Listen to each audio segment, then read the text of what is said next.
오늘 본문 신명기 13장 본문은 한마디로 꾀어내는 자들을 제거하라 요약할 수 있습니다. 우상 숭배의 유혹은 외부에서뿐만 아니라 내부에서도 올 수 있기 때문입니다. 하나님은 이스라엘 언약 백성들의 신앙을 변질시키는 사람은 거짓 예언자들이든 심지어 가족과 친구들이든 또는 불량한 사람이든 누구라도 사정을 두지 말고 단호하게 제거하라고 명령하십니다. 1절입니다. 당신들 가운데 예언자나 꿈으로 점치는 사람이 나타나서 당신들에게 표징과 기적을 일으킬 수 있다고 말하고 실제로 그 표징과 기적을 그가 말한 대로 일으키면서 말하기를 너희가 지금까지 알지 못하던 다른 신을 따라가 그를 섬기자 하더라도 당신들은 그 예언자나 꿈으로 점치는 사람의 말을 듣지 마십시오. 이것은 주 당신들의 하나님이 당신들이 정말 마음을 다하고 정성을 다하여 주 당신들의 하나님을 사랑하는지를 알고자 하셔서 당신들을 시험해 보시는 것입니다. 1절 말씀대로 당신들 가운데 예언자나 꿈으로 점치는 사람이 나타나서 라고 합니다. 밖에서도 있지만 안에서도 그렇다는 것이죠. 예언을 해준다는 사람, 꿈에서 보았다느니 환상을 보았다느니 하는 사람들을 두고 하는 말입니다. 그런데 이런 사람들이 실제로 표징과 기적을 일으키면서 말한다는 것이죠. 이렇게 그럴듯하고 믿을만하기 때문에 그런 사람들이 꾀어낸다는 거예요. 그런 사람이 꾀어낼지라도 당신들은 그 예언자나 꿈으로 점치는 사람의 말을 듣지 마십시오 명령하십니다. 그들이 말하는 표현을 보면 다 신앙적인 용어를 씁니다. 하나님이라 그러고 성령님이라 그래요. 그런데 그들이 그 신앙을 통해 얻으려는 것이나 추구하는 삶의 내용과 방향을 보면 그게 정말 하나님이 아니라 자기가 배부르고 영광을 가로채기 위한 것이고 결국 둘 다 망하게 하는 길이라는 것이죠.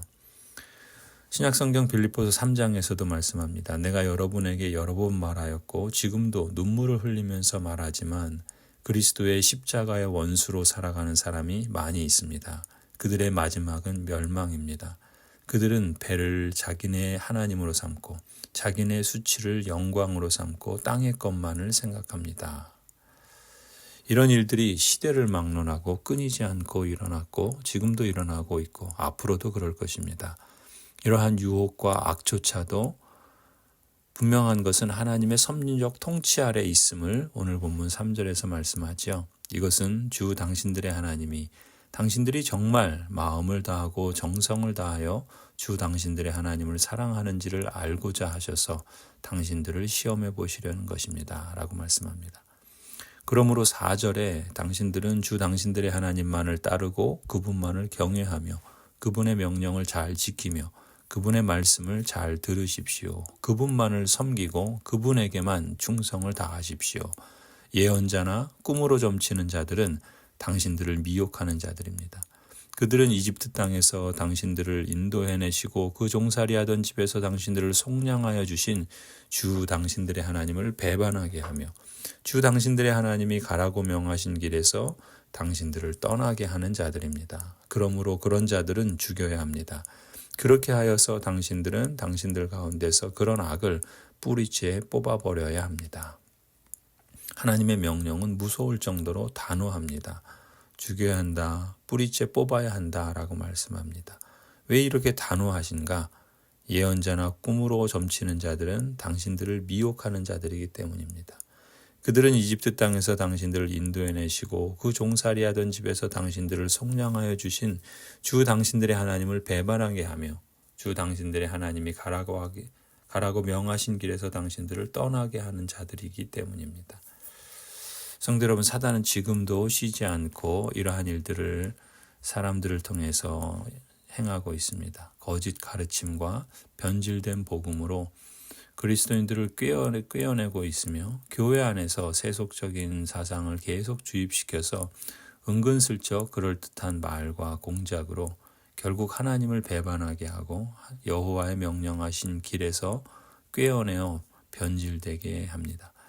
이러한 사람들과 사상들을 방치해 두면 공동체 전체가 오염되고 변질되어서 큰 어려움을 겪게 되기 때문에 너희 중에서 이 같은 악을 제할지니라 그런 자를 죽이라 단호하게 명령하셨던 것이죠.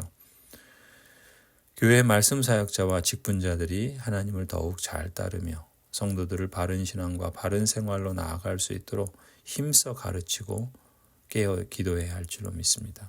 이렇게 악을 제거하고 죽이는 일이 현실에서는 사실 참 힘듭니다. 영적인 분별력이 필요할 뿐만 아니라 이렇게 다른 신을 믿자고 꾀는 자들이 때로는 나와 가까운 사람들인 경우도 있기 때문에 더욱 그렇습니다. 6절이 그런 경우죠. 당신들의 동복 형제나 아들이나 딸이나 당신들의 품에 안기는 아내나 당신들이 목숨처럼 아끼는 친구 가운데 누구든지 당신들에게 은밀히 말하기를 우리와 우리 조상이 일찍이 알지 못하던 신들에게 가서 그 신들을 섬기자 하고 꾀거나 우리가 가서 땅의 이 끝에서 저 끝까지 사방 원근 각처에 있는 민족들의 신을 섬기자 하더라도 그 말에 귀를 기울이지도 말고 듣지도 말고 그런 사람을 불쌍하게 여기지도 말며 가엾게 여기지도 말고 덮어서 숨겨줄 생각도 하지 마십시오. 사실 이런 모습들이 이런 경우를 만날 때 통상 취하는 모습이잖아요. 그렇게 하지 말라는 것이죠. 오히려 9절에 반드시 죽여야 합니다. 증인이 맨 먼저 돌로 치고 그 다음에 모든 백성이 뒤따라서 돌로 치게 하십시오. 역시 무서울 정도로 단호하게 명령하십니다. 용서하시는 하나님께서 용서하지 말라고 하신 경우가 있을 정도입니다. 왜 이토록 단호해야 합니까? 10절에 말씀합니다. 그는 당신들을 꾀어 이집트 종살이 하던 집에서 건져내 주신 주 당신들의 하나님으로부터 당신들을 떠나게 하려는 사람이니 돌로 쳐서 죽여야 합니다. 그러면 온 이스라엘이 그 소식을 듣고 두려워하여 이런 악한 일을 저지르는 사람이 당신들 가운데서 생기지 않을 것입니다. 우상 숭배와 이단과 배교하도록 꾀어내는 자들에게는 여지를 두지 말라는 명령입니다. 일벌백계하고 타산지석으로 삼으라는 뜻이지요. 12절에도 계속 말씀하는데 또 다른 사례를 소개합니다. 이것은 공동체나 마을에서 벌어지는 경우를 말합니다. 주 당신들의 하나님이 당신들에게 살라고 주신 한 성읍에 대하여 당신들에게 소문이 들리기를 당신들 가운데서 불량한 사람이 나타나서 그 성읍의 주민을 유혹하여 이르기를 가서 다른 신들을 섬기자 하면서 당신들이 알지 못하던 신을 섬기게 하여 주민들로 배교자가 되게 하면 당신들은 그 일을 자세히 조사하고 잘 알아보아서 당신들 안에서 그런 역겨운 일이 있었다는 것이 사실로 드러나면 당신들은 그 성읍에 사는 주민을 칼로 쳐서 모두 죽이고 그 성읍과 그 안에 있는 모든 것과 집 짐승도 칼로 쳐서 죽이십시오. 이 거주하는 마을이나 속해 있는 공동체 전체가 유혹에 빠져서 우상 숭배를 하고 이단을 따르고 있다면 철저하게 공동체 전체의 악을 제거하라 말씀합니다. 심지어 이로 인해 재산상의 손해나 피해가 심할지라도 그것을 아까워하지 말라고 하십니다. 16절이죠. 전리품은 모두 거리에 모아놓고 온 성읍과 그 전리품을 함께 불살라서 주 당신들의 하나님께 바치십시오. 그 성읍을 영원한 폐허로 남겨두고 다시는 거기에 성읍을 건축하지 마십시오. 당신들은 이 없애버릴 물건에 손을 대지 마십시오. 그래야 주님께서 분노를 푸시고 당신들을 불쌍히 여기셔서 당신들의 조상에게 맹세한 대로 자비를 베푸시고 당신들을 번성하게 하여 주실 것입니다. 이 진멸할 물건에는 조금이라도 손을 대지 말라는 것이죠. 이런 방식이 아니라 하나님께서는 친히 하나님의 방식으로 채워주시겠다고 말씀하십니다. 18절이죠.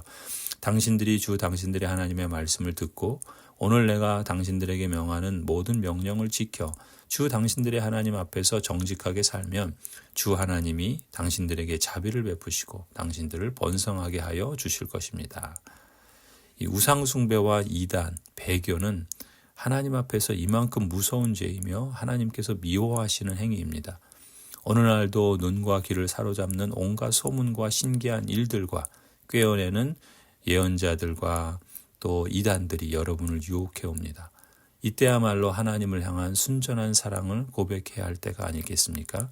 성경의 바른 교훈을 따르는 사도적 가르침과 종교개혁의 전통에서 가르치는 참된 교회의 표지를 따라서 바른 신앙과 바른 생활을 추구하는 일에 더욱 힘쓰시기를 간절히 축원합니다. 아멘.